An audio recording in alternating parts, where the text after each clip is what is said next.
ತುಂಬಾ ಕಷ್ಟದಲ್ಲಿದ್ದ ಅವನು. ಕಷ್ಟದಿಂದ ಬಂದವನು ನೀವು ನೋಡಿದ್ದೀರಾ?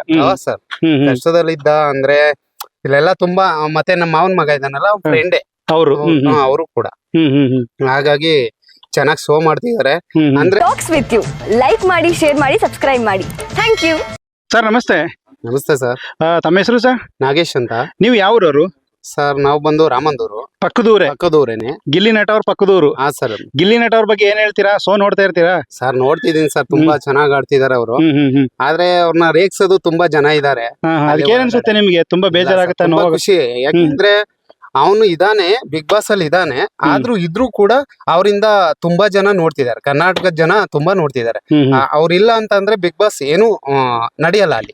ಗಿಲ್ಲಿ ನಟ ಇಲ್ಲ ಅಂದ್ರೆ ಬಿಗ್ ಬಾಸ್ ಇಲ್ಲ ಅಂದ್ರೆ ಏನ್ ನೋಡೋರೇ ಇಲ್ಲ ಅದನ್ನ ಈ ಸೀಸನ್ ಲಿ. ಇಲ್ಲ ಸರ್, ಖಂಡಿತ ನೋಡಲ್ಲ. ಕರ್ನಾಟಕದಾದ್ಯಂತ ಜನ ಹಂಗೆ ಹೇಳ್ತೀರಾ? ತುಂಬಾ ಜನ ಇದಾರೆ ಸರ್, ಅವ್ನ ಫ್ಯಾನ್ ತುಂಬಾ ಜನ ಇದಾರೆ ಸರ್. ಬಟ್ ಅಂದ್ರೆ ಅವನು ತುಂಬಾ ಕಷ್ಟದಲ್ಲಿದ್ದ ಅವನು. ಕಷ್ಟದಿಂದ ಬಂದವನು ನೀವು ನೋಡಿದ್ದೀರಾ? ಸರ್ ಕಷ್ಟದಲ್ಲಿದ್ದ ಅಂದ್ರೆ ಇಲ್ಲೆಲ್ಲ ತುಂಬಾ ಮತ್ತೆ ನಮ್ಮ ಮಾವನ್ ಮಗ ಇದ್ದಾನಲ್ಲ ಫ್ರೆಂಡೇ ಅವರು ಕೂಡ. ಹಾಗಾಗಿ ಚೆನ್ನಾಗಿ ಶೋ ಮಾಡ್ತಿದ್ದಾರೆ ಅಂದ್ರೆ. ಈ ಹುಡುಗನಿಂದ ನಮ್ಮ ಗಿಲ್ಲಿ ನಟನಿಂದ ತುಂಬಾ ಜನ ಬೆಳಿತಿದ್ದಾರೆ ಅಲ್ಲಿ. ಅಂದ್ರೆ ಅವನ್ ಕಡೆಯಿಂದ ಬರ್ತಾರೆ, ಅವನ್ ಕಡೆಯಿಂದ ಬಂದು ಕೂಡ ಬೇರೆ ಇದಾರಲ್ಲ ಅವರು, ಮತ್ತೆ ಅವ್ರ ಜೊತೆ ಮಾಡಿರ್ಬೋದಾಗಿರ್ಬೋದು. ಈ ಗಗನ ಮೇಡಮ್ ಇಲ್ಲ ಕಾವ್ಯ ಮೇಡಮ್ ಇವರೆಲ್ಲ ಇದಾರಲ್ಲ, ಇವ್ರ ಮುಖಾಂತರ ಚೆನ್ನಾಗಿ ಬೆಳಿತಿದ್ದಾರೆ. ಈಗ ಗಗನ ಮತ್ತೆ ಕಾವ್ಯ ಅಂತ ಹೇಳಿದ್ರಿ. ಕಾವ್ಯ ಮತ್ತೆ ಗಿಲ್ಲಿ ಅವ್ರದ್ದು ತುಂಬಾ ಬಿಗ್ ಬಾಸ್ ಅಲ್ಲಿ ಲವ್ ಟ್ರೆಂಡಿಂಗ್ ಫುಲ್ ಟ್ರೆಂಡ್ ಆಗ್ಬಿಟ್ಟದೆ. ಎಲ್ಲೋದ್ರ ಜನಗಳಿಗೆ ಖುಷಿ ಆಗುತ್ತೆ ಸರ್. ಇರ್ಬೋದೇನೋ, ಇರ್ಲಿ, ಸಾಮಾನ್ಯ ಅದು. ಅಂದ್ರೆ ಅದ್ ಶೋಗ್ ಹೋದ್ಮೇಲೆ ಆತರ ಇದ್ದೇ ಇರುತ್ತೆ. ಆದ್ರೆ ಅದನ್ನೇ ಜೋಡಿ ಅನ್ಕೊಳಕ್ ಆಗಲ್ವಲ್ಲ. ಅವ್ರ ಮನ್ಸಲ್ಲಿ ಏನಿರುತ್ತೋ ಇವ್ರ ಮನ್ಸಲ್ಲಿ ಏನಿರುತ್ತೋ ಅದು ಆಟ ಅಲ್ವಾ, ನಡಿಲೇಬೇಕಲ್ವಾ. ಈಗ ಇದ್ರಲ್ಲಿ ತುಂಬಾ ಜನ ಅವಾಗಿಂದ ಕಾಟ ಕೊಡ್ತಿದ್ದಾರೆ. ತುಂಬಾ ಜನ ಆ ಕಾಟ ಕೊಟ್ಟಾಗ ನಿಮ್ಗೆ ಏನ್ ಅನ್ಸುತ್ತೆ? ಸರ್ ಏನಿಲ್ಲ, ಒಂಥರ ತುಂಬಾ ಖುಷಿ. ನಮ್ಗೆ ಗಿಲ್ಲಿ ನಟ ಅಂದ್ರೆ ಯಾವ್ದಕ್ಕೂ ಕೋಪ ಮಾಡ್ಕೊಳಲ್ಲ. ಏನೋ ಒಂಥರ ಮಾತು, ಅವ್ರ ಮಾತಲ್ಲೇ ಅವರು ಬೇರೆಯವರು ಅರ್ಥ ಮಾಡ್ಕೊಬೇಕು. ಹಾ ಸರ್. ಈಗ ಅವರು ಇಲ್ಲಿ ಊರ್ಲಿ ಹೇಗಿರ್ತೀರ ಅಲ್ಲಿ ನೋಡ್ರೆ ಒಂದು ಬನಿಯನ್ ಹಾಕೊಂಡು ಒಂದು ಪ್ಯಾಂಟ್ ಹಾಕೊಂಡೇ ಇರ್ತಾರೆ. ಅವ್ರು ಎಂತೆಂತ ಬಟ್ಟೆ ಹಾಕೋತಾರೆ. ಇಲ್ಲಿ ಊರ್ಲಿ ನೀವು ನೋಡ್ದಾಗ ಹೆಂಗೆ? ಸರ್ ಇಲ್ಲೂ ಹಂಗೇನೆ ಸರ್. ಅವನು ಸಾಮಾನ್ಯ ಹುಡುಗನೇ ಸರ್. ಅವನು ಆತರ ಏನ್ ಶೋಕಿ ಅನ್ನೋದಿಲ್ಲ, ಆತರ ಏನಿಲ್ಲ. ತುಂಬಾ ಸಾಮಾನ್ಯ. ಎಲ್ಲ ಒಂದು ಯಾವ ತರ ನೋಡ್ಬೇಕು ಆ ತರನೇ ಎಲ್ಲಾರು ನೋಡ್ತಾರೆ ಸರ್. ಅಣ್ಣ, ಈಗ ನೀವು ಇದೇ ಊರು ಬಂದಿದ್ದೀರಿ, ಅವ್ರವ್ರಿಗೆ ಗಿಲ್ಲಿ ಅವ್ರ ಊರು ಬಂದಿದ್ದೀರಿ. ಸರ್ ಎಷ್ಟು ಸಾರಿ ಅವ್ರನ್ನ ನೋಡಿದಿರಿ, ಮೀಟ್ ಆಗಿದ್ದೀರಿ? ಸರ್ ಸದ್ಯಕ್ಕಂತೂ ನೋಡೇ ಇಲ್ಲ ಅವ್ರನ್ನ ಗಿಲ್ಲಿ ನಟ ಅವ್ರನ್ನ ನೋಡೇ ಇಲ್ಲ ನಾನು.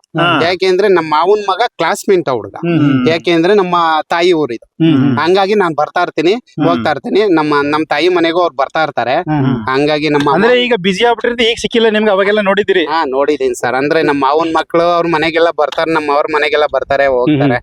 ಹಂಗಾಗಿ ಹಾ sir. Okay okay okay okay. ಖುಷಿ ಆಗುತ್ತೆ ನಿಮ್ಗೆ? ನಿಮ್ ಮೂರ್ ಪಕ್ಕದವ್ರು ನಿಮ್ಗೆ ಗೊತ್ತಿರೋ ತುಂಬಾ ಖುಷಿ.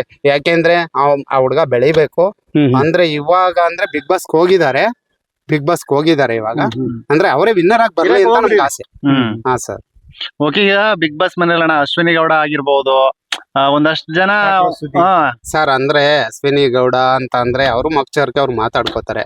ಅಂದ್ರೆ ಏನೋ ಒಂದು ಒಳಗಡೆ ಬಂದಾಗ ನಮ್ದು ಆಟ ಹಿಂಗೇನೆ 4 ಜನ ಹೊರಗಡೆ ನೋಡ್ತಿರ್ತಾರೆ. ಅಂದ್ರೆ ಅವ್ರಿಗೆ ಗೊತ್ತಿರಲ್ಲ, ಅವರು ಒಳಗಡೆ ಇದಾರೆ, ಅವ್ರು ಗೊತ್ತಿರಲ್ಲ. ಅಂದ್ರೆ ಹೊರಗಡೆ ಜನ ಏನ್ ನೋಡ್ತಿದ್ದಾರೆ ಅವರು ಒಂದ್ ಸ್ವಲ್ಪ ಅರ್ಥ ಮಾಡ್ಕೋಬೇಕದ್ನ.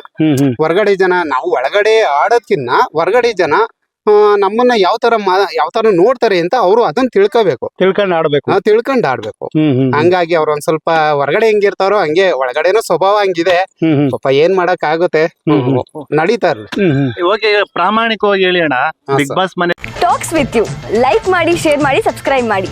Thank you. Talks with you ಚಾನಲ್ಗೆ all the very best. Thank you so much ಅಂಜನೇ.